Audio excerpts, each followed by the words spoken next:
So lesson 10.5 is on page 227 in the workbook, and we're looking about tangents. So a tangent is a line or a segment.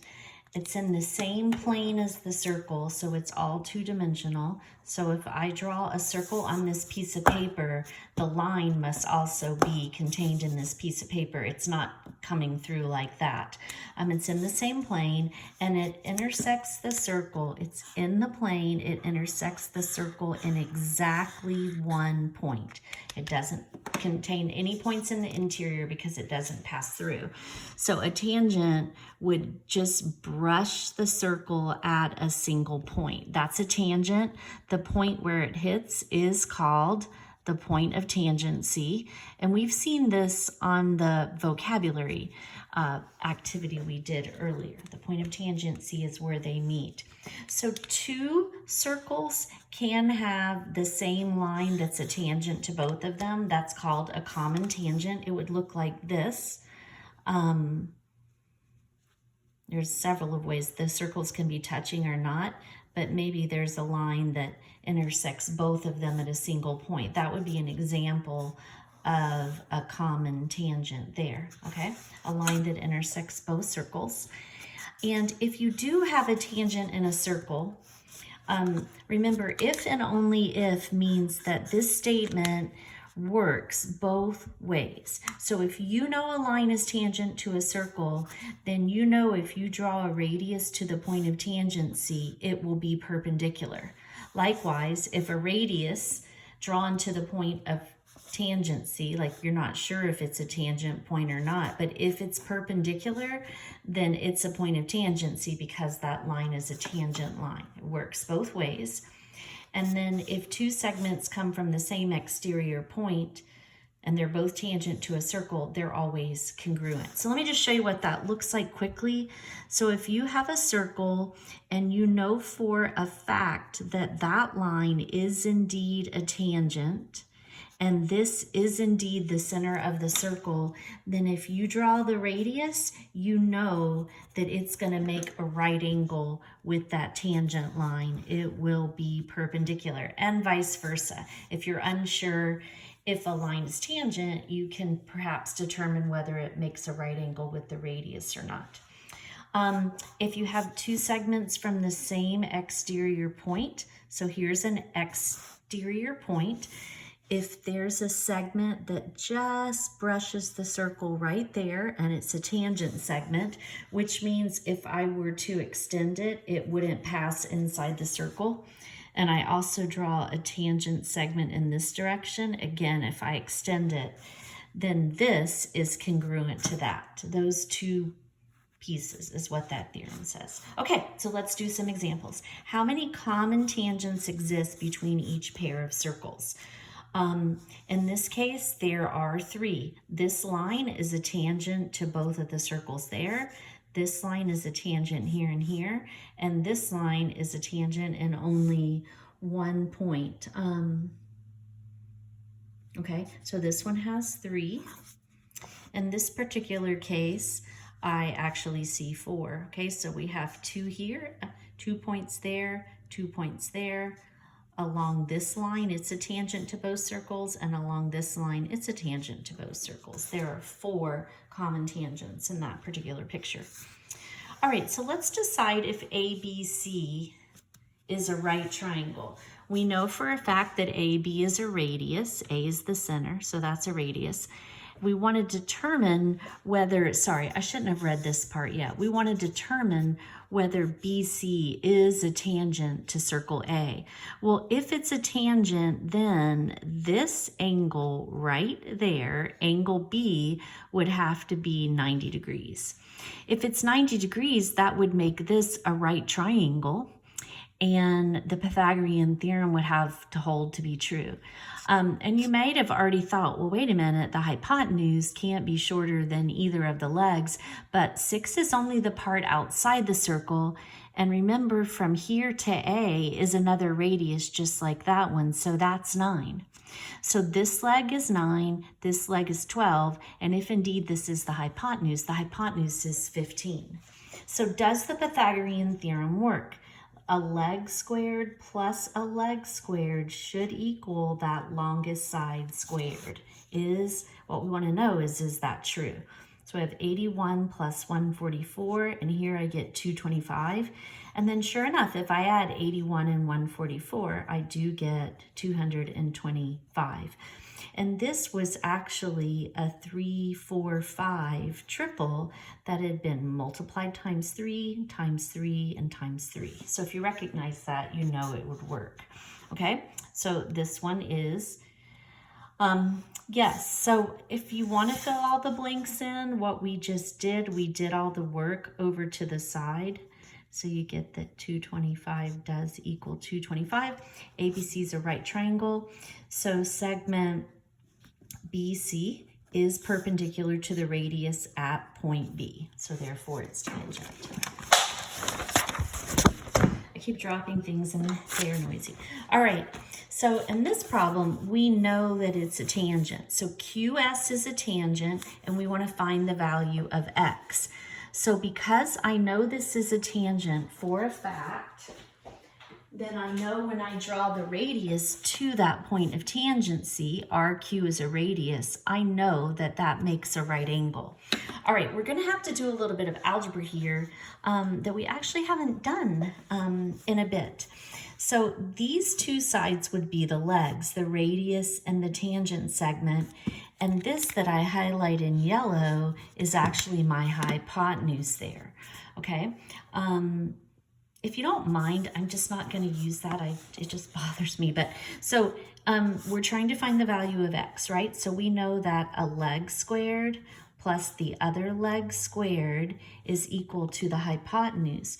Well, if this part is X and this part is 2, to get the length of the whole segment, you would add those two things together. So that entire segment is X plus 2 units long. So we have X squared plus 16 equals, all right, so this means, we haven't seen this in a bit, so I'm gonna put a little asterisk and we'll do the work over here in the margin. So to square, it's a binomial because it has two terms, a variable and a constant. To square it means to multiply it by itself. And perhaps you learned the FOIL method last year in algebra. Multiply the first terms in each of these binomials together. 1x times 1x is x to the second. X times x is x squared. Then you multiply the two outside terms together. X times 2 is 2x. Then you multiply the two inside terms together. That's another 2x. And then you multiply the last terms. 2 times 2 is 4. These will usually be like terms, so we can add those together and we end up with 4x plus 4. Another way to do it, just a quick side note, this is going to come up soon. Another way to do it, since we're doing a binomial times a binomial, is to do a 2 by 2 box. The binomial had an x and the constant 2. The other binomial had an x and a constant 2. And it's like a Punnett square or a multiplication table. X times x will be x to the second. X times 2 is 2x. In this box, we have 2 times x, 2x. And in this box, we have 2 times 2, or 4. And then you can add any like terms, and these are my like terms. So starting with the highest power, I have x to the second, the 2x and the 2x combined to 4x, and then I just have the constant. So either way, we get the same answer, okay? So when we square that, we end up with x squared plus 4x plus 4. Notice that we have x squareds on both sides. That's actually good news. We won't have to worry about solving a quadratic. That's just going to cancel out. So we have that 16 equals 4x plus 4. Subtract 4 from both sides. 12 equals 4x. Divide by 4, and we get that x is 3. Okay? All right. So a photographer wants to take a picture of a local fountain, and she positions herself out here at point A. And she finds that the fountain is going to be centered in the picture in this case. So if if the fountain is centered, B is a tangent, and C, these are both points of tangent C. So both those segments are tangent to the fountain, and we want to find the lengths of the tangents. We're going to find the length specifically of AB. But because they come from the same external point and they are both tangent segments, I know by default they're congruent to one another. So AB is 7x minus 9, and that's equal to AC, which is 5x plus 5. Subtract 5x from both sides, and we'll have 2x on this side. Add 9 to both sides. 9 plus 5 is 14, and 14 divided by 2 is going to give us 7. And then we'll take that 7 and plug in right there. We're plugging into the expression that represents AB. So 7 times 7 is 49. 49 minus 9 is just going to give us 40 feet. Okay.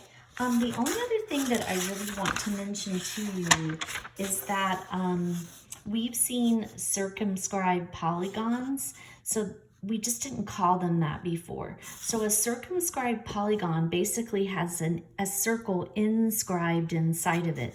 We've put the biggest circle inside that polygon that we can. Notice that that makes this side of the triangle a tangent, it makes this side a tangent, and it makes this side of a tangent. The polygon just, all three sides of the polygon brush the circle, so they'll all be tangents. In the case of the quadrilateral, all four sides of the quadrilaterals are tangents to that circle, okay? But basically, what you construct here is the inscribed circle. So once again, we've done an inscribed circle construction before. The steps are here, but we'll review this when we're together in class again. We'll go over these constructions. Okay, so I would like to just do these last two examples. So this is kind of a long lesson. My apologies. There's quite a bit going on here. All right, so we've been given an expression for EGF. G is the center of the circle, so that's this angle right here, and angle D, which is this angle out here. And I know that that's 90 and that's 90. Well, this is a quadrilateral, and in any quadrilateral, the angles are going to add up to 360 in a quadrilateral.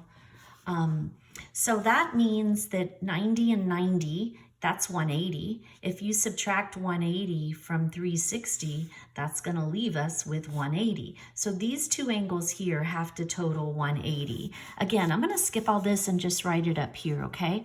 So the measure of angle G plus the measure of angle D has to equal 180. G is 19x plus 9. D is 10x minus 3, and that equals 180. So 29x plus 9 minus 3 is a positive 6, equals 180. Subtract 6 from both sides, and we get that 29x is equal to 174. And if you divide both sides by 29, you're going to get 6. We want to find the measure of angle D, however. Okay, so to find the measure of D, since we now know that x is 6, so we did all that work and x is 6, now we're just going to substitute it in. D was 10 times whatever x was. So 10 times 6 is 60 minus 3, or 57 degrees. Okay, all right, the last one, JKL is circumscribed about the circle. That means that the circle is inscribed in the triangle. So M is a point of tangent C, N is a point of tangent C, and P is a point of tangent C. And what we want to do is find the perimeter, so the sum of all three sides of this triangle. Well, in order to find how long the entire side JK is, I need to know how far it is from M to K. But K is a point outside the circle, and remember that that's a tangent segment, and that segment is congruent to this one when they both come from the same external point. So if that's 7, so is that. Likewise, J is a point outside the circle, and this tangent segment is 14, so this one will also be 14. These two segments are congruent to one another. And then finally, the same thing is going to be true from L. Notice I know how far it is from L to P. So from L to N, since these are both points of tangency, it's also going to be 11. So I can see that this side, 7 plus 11 is 18. This side, 14 plus 7 is 21. And this side of triangle JKL, that's what we're trying to find the measure of, this side is 25. So if we add 21, 18, and 25, we're going to get 64. So the perimeter of JKL, and that's what they do here in this long drawn out thing, is 64 feet.